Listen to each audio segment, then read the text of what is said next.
السلام علیکم۔ تمام health care provider, health care professionals کا، تمام پریکٹیشنر کا، تمام کلینیشینز کا KAD میں خیر مقدم۔ دیکھیے، میں بڑے عرصے سے یہ بات نوٹ کر رہا تھا کہ صرف جنرل پبلک کو ہی نہیں بلکہ ہیلتھ کیئر پرووائڈر کو، ہیلتھ کیئر پروفیشنلز کو اور ہمارے تمام ممبرانز کو یا اکثریت کے ممبرانز کو نیوٹریشن کے حوالے سے، غذا اور غذائیت کے حوالے سے،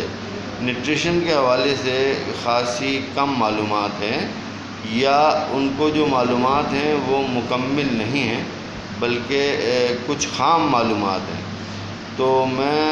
ایک نیا سلسلہ شروع کر رہا ہوں جو کہ نئی پلے لسٹ میں جائے گا، اور اس پلے لسٹ کا نام میں جلدی اناؤنس کر دوں گا انشاءاللہ۔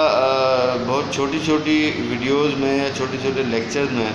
جہاں جہاں مجھے موقع ملے گا، جیسے کہ ابھی میں اپنے روم میں ہوں، مجھے موقع مل گیا تو میں جو ہے تھوڑے 4-5 منٹ کی ویڈیوز جو ہے آپ کو اپلوڈ کرتا رہوں گا۔ سب سے پہلے تو میں یہ چاہوں گا کہ آپ کو یہ نظریہ یا یہ کانسیپٹ کلیئر ہو کہ نیوٹریشن ایکچوئل ہے کیا۔ نیوٹریشن دوستو بڑی سمپل سی، سادہ سی اگر اس کی تعریف کریں، جیسا کہ میری کوالٹی ہے کہ میں بہت سادہ اور سمپل تعریف آپ لوگوں کو بتانے کی کوشش کرتا ہوں، تو بڑی سادہ سی سمپل سی تعریف یہ ہے نیوٹریشن کی کہ کوئی بھی جاندار شے، خاص کر آرگنزم، خاص کر ہم بات کریں گے انسانوں کی یا اینیمل کی، تو کوئی بھی اینیمل جو ہے اپنے آپ کو زندہ رکھنے کے لیے، اپنی زندگی کے لیے، اپنی زندگی کو قائم رکھنے کے لیے اور اپنی گروتھ اور ریپیئرنگ کے لیے، یعنی کہ ایک تو نشو و نما کے لیے، دوسرے یہ کہ اس میں کوئی توڑ پھوڑ ہو جاتی ہے تو اس کی ریپیئرنگ کے لیے، مثال کے طور پہ اگر کوئی بچہ ہے چھوٹا سا تو وہ جو غذا لے گا، وہ جو نیوٹریشن لے گا، وہ اس کی بڑھوتری پہ یا گروتھ پہ اثر کرے گی، اور اس کی گروتھ یا بڑھوتری کے لیے انتہائی ضروری ہوگی۔ لیکن ان کیس اگر ہمارا جسم کہیں کسی انجری سے یا کسی بیماری سے متاثر ہو جاتا ہے تو یاد رکھیے گا کہ یہ ریپیئرنگ بھی جو ہے یہ ہماری نیوٹریشن کا ہی رول ہے کہ ہمارے جسم کو ریپیئر کرے اور اس کو جو ہے تعمیر کرے یا بحالی کرے، یہ بھی نیوٹریشن کا ہی رول ہے۔ تو دوستو سب سے پہلے تو میں آپ کو بتا دوں کہ ہم کوئی بھی زندہ شے یا زندہ حیوان، جس میں انسان بھی شامل ہے، اپنے آپ کو زندہ رکھنے کے لیے جو کچھ بھی کھاتا ہے اور جو کچھ بھی غذائیت کے لیے استعمال کرتا ہے، کھانا ہی درست لفظ ہے، لیکن کبھی کبھی ایسا بھی دیکھا گیا ہے، خاص کر وہ مریض جو اورلی نہیں انٹیک کر سکتے، اورلی یا بذریعہ دہن، بذریعہ منہ نہیں لے سکتے، تو ان کو غذائیت جو ہے یا غذا یا غذائیت جو ہے وہ پیرنٹرلی یا IV یا کسی بھی نلکی کے ذریعے، NG ٹیوب ہو یا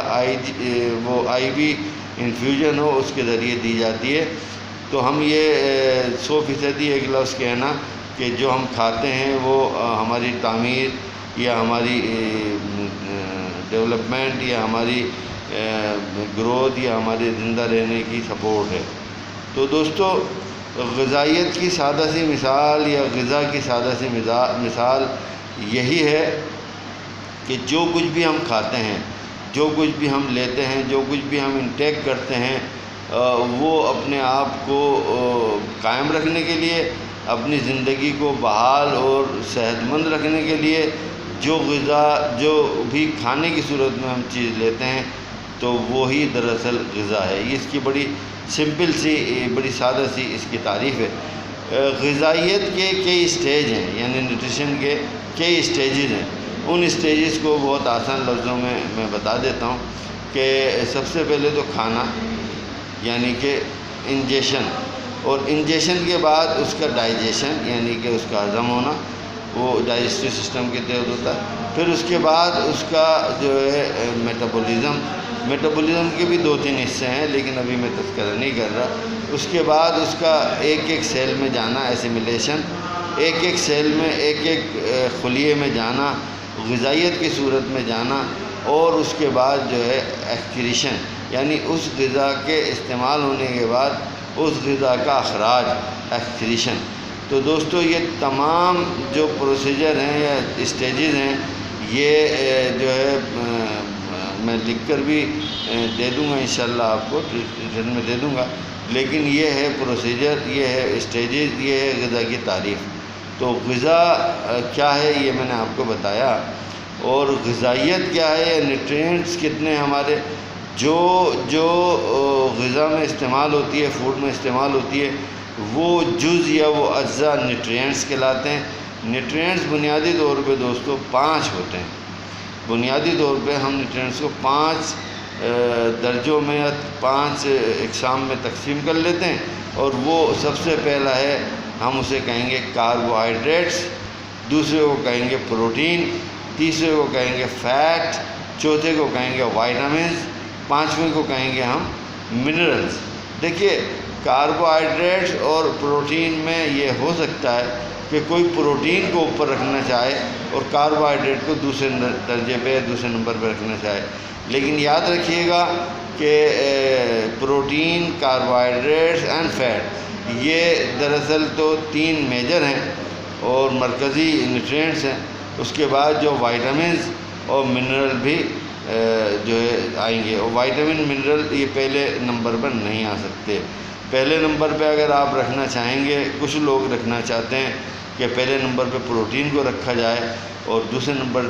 پہ جو ہے وہ کاربوہائیڈریٹس کو رکھا جائے، تو وہ رکھا جا سکتا ہے، لیکن پہلے نمبر پہ جو ہے کاربوہائیڈریٹ کو رکھا جائے اور دوسرے نمبر پہ پروٹین کو رکھا جائے تو وہ بھی رکھا جا سکتا ہے۔ تیسرے نمبر پہ فیٹ ہی آنی ہے، چوتھے نمبر پہ وائٹامن اور پانچویں نمبر پہ منرل آئیں گے۔ کچھ لوگ اگر چاہیں، جو کہ ممکن نہیں ہے، لیکن اگر چاہیں تو چوتھے نمبر کو پانچویں سے جو ہے رد و بدل کر سکتے ہیں، وہ اس طرح کہ منرل پہلے رکھ لیں، وائٹامن بعد میں رکھ لیں، لیکن یاد رکھیے گا کہ منرل جو ہے وہ ہمیشہ پانچویں نمبر پہ آنا چاہیے، چوتھے نمبر پہ نہیں آنا چاہیے۔ دوستوں میں آگے بات کروں گا۔ السلام علیکم۔